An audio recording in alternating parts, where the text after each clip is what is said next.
Em nome do Pai, do Filho e do Espírito Santo. Amém. Deus abençoa você, prezado ouvinte aqui da nossa diocese e de outras localidades que nos seguem. Hoje, terceiro domingo da Quaresma.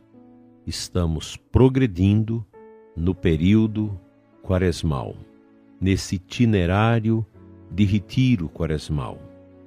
A liturgia, os exercícios de piedade, o terço da misericórdia, a adoração ao Santíssimo, a via sacra, as meditações quaresmais vão nos introduzindo no coração de Cristo e nos tornando pessoas orantes, misericordiosas, obreiras da bondade em relação aos que sofrem, aos pobres, aos que passam necessidades. Como é bonito esse tempo que investe no profundo de nós, com essa força do alto, para nos tornarmos cada vez mais homens e mulheres segundo a vontade de Deus.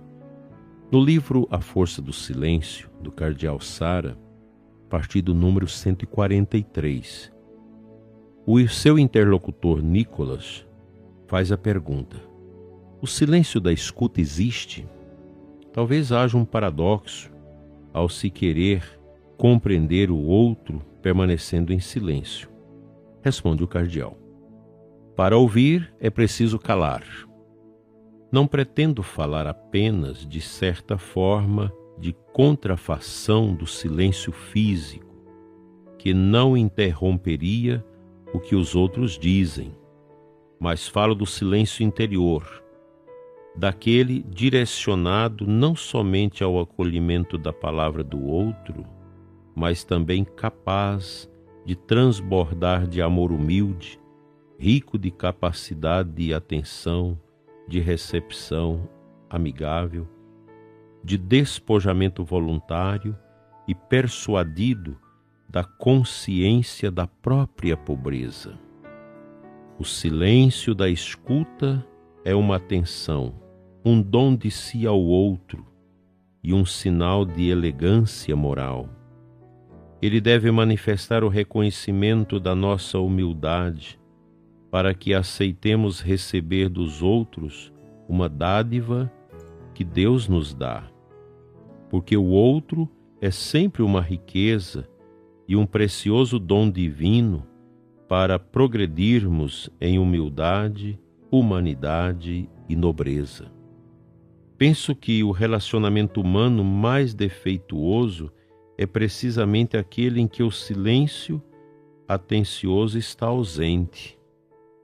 É preciso impor silêncio à marcha do pensamento, acalmar a agitação do coração, o tumulto das preocupações e eliminar a distração artificial.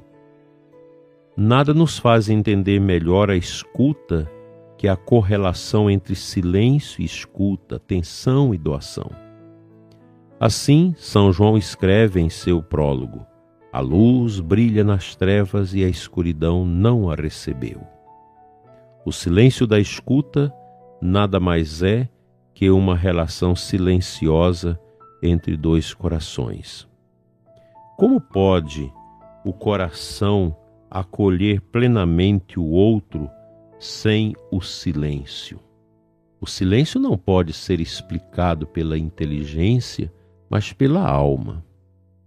Por analogia, ouvimos melhor a música quando tudo está em silêncio em torno de nós e em nós, da maneira mais perfeita, de olhos fechados. Não posso traduzir melhor esse silêncio da escuta que evocando a beleza do órgão quando ele enche a igreja de seu som. Nós o ouvimos, mas não vemos o organista lá em cima, no coro, onde os órgãos costumam estar. O som chega de uma escuridão materna, sob as abóbodas imóveis e na penumbra envolve-nos como um manto. A plenitude do silêncio de escuta se alcança, de fato, quando na leitura a palavra se faz presente silenciosamente sem nada perder de sua vitalidade, que é o encontro de uma palavra sem som e um destinatário totalmente voltado para dentro de si, mesmo em uma solidão perfeita de acolhimento. Aqui me faz lembrar aquelas pessoas que usam de um silêncio constrangedor para impor as suas misérias aos outros. A gente escuta muito isso dos casais que vivem crise no matrimônio. O outro fica calado de pirraça para, com seu silêncio, agredir o outro. Isso não é bom. O silêncio, ele precisa ser orante. Ele precisa ser verdadeiro. O silêncio que agrada a Deus é aquele que é domado pela verdade, pela santidade. Nós não podemos fugir a esta realidade. Veja, prezado irmão, que não é fácil colocar em prática tudo isso que o cardeal Sara fala para nós. Eu tenho a dizer a você que, para mim, é muito difícil colocar tudo isso em prática, porque nós somos conturbados pelo barulho, por essa cultura do barulho, essa cultura da poluição visual, sonora, em todos os sentidos. A gente precisa fazer um processo de educação de nós mesmos para sermos iniciados nessa prática bonita, necessária e urgente do silêncio. Que tal, neste domingo, a gente chegar um pouquinho antes da missa e no silêncio da Capela do Santíssimo orarmos? Aqui em Formosa, eu acho muito bonito o costume do povo de visitar o Santíssimo antes da missa. Meia hora antes da missa, a gente já percebe o movimento das pessoas no Santíssimo, na Capela do Santíssimo da Catedral. As pessoas vêm orar, umas horas menos, outras mais, e a gente fica ali contemplando a beleza do silêncio que vai se formando a partir dos corações que adoram. E a gente pode sentir essa presença dos anjos que adoram conosco. Talvez esse costume de chegar um pouco antes da missa para orar no Santíssimo ajuda a gente a mergulhar melhor no mistério da Eucaristia. Isso vale também para nós sacerdotes. Os sacerdotes devem fazer adoração ao Santíssimo antes da missa. Se possível, fazer ação de graças depois da missa no Santíssimo, que era um costume da missa antiga, quando ela é mais silenciosa, mais profunda na sua expressão, mais exigente do sacerdote, que deveria se purificar mais para a celebração da Santa Missa. Hoje a missa nova, ela vai sendo, de certa forma, avacalhada e perdendo a sua grandeza, a sua nobreza. Não é que a missa nova não presta, que ela é inferior à missa antiga, mas são os maus costumes, é a superficialidade que vai entrando no clero, no povo de Deus, nos religiosos, que faz com que a Santa Missa não atinja aquela sua eficácia que conduz as almas ao silêncio, à adoração e à contemplação. A música barulhenta, a bateção de palmas, tantas algazarras que se coloca dentro da liturgia, que vai ferindo o espírito da liturgia que o Papa Bento XVI tentou consertar, mas deixou para nós grandes elementos para a gente trabalhar. E a gente vai trabalhar isso, porque tem muita gente, muitos sacerdotes, muitos seminaristas, religiosos, leigos, que estão estudando a liturgia para melhorar a nossa atitude de dar louvores e render graças a Deus. Que a sua missa de hoje seja uma missa profunda e altamente santificadora do seu coração.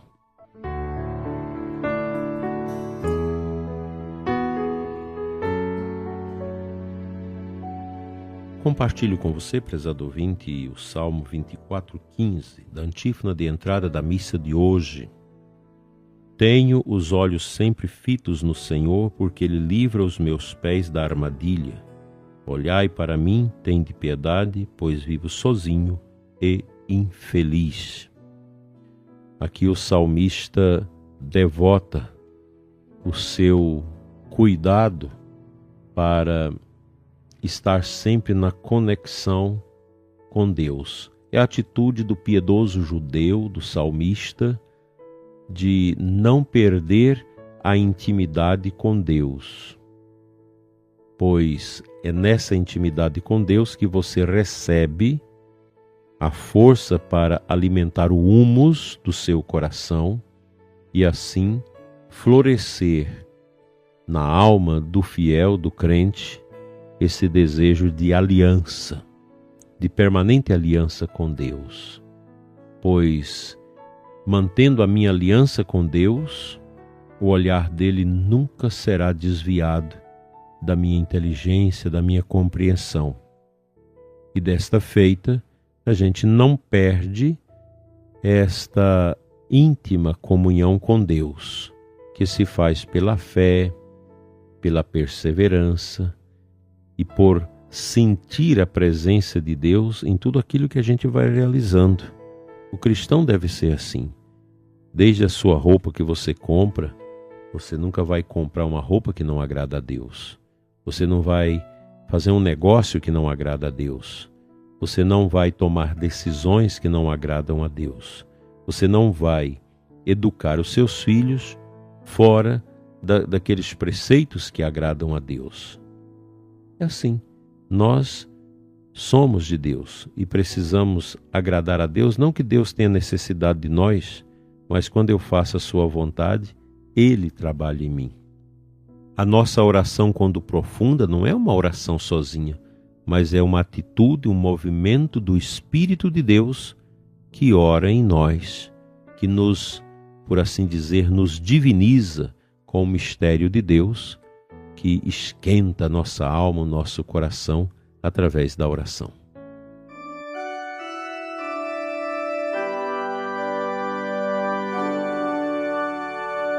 Pai de amor, Deus de bondade eterna, olhe por mim e pelo ouvinte deste programa, Senhor. Especialmente o ouvinte doente, angustiado, triste, idoso. Olha, Senhor, pelo ouvinte que está sem rumo, sem direcionamento na sua vida, que passa por grandes tormentos e provações.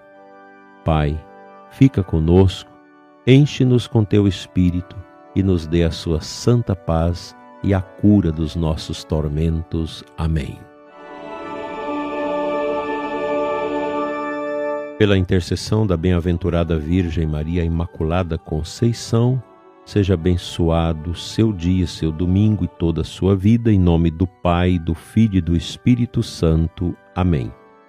Quero te lembrar que sempre à noite, às 21 horas, nós temos aqui no nosso canal, Dom Adair José Guimarães, no YouTube, a oração das completas. Participe conosco. À meia-noite é sempre postado neste mesmo canal a nossa oração da manhã. Fique em paz, Deus te abençoe e até amanhã, se Deus quiser.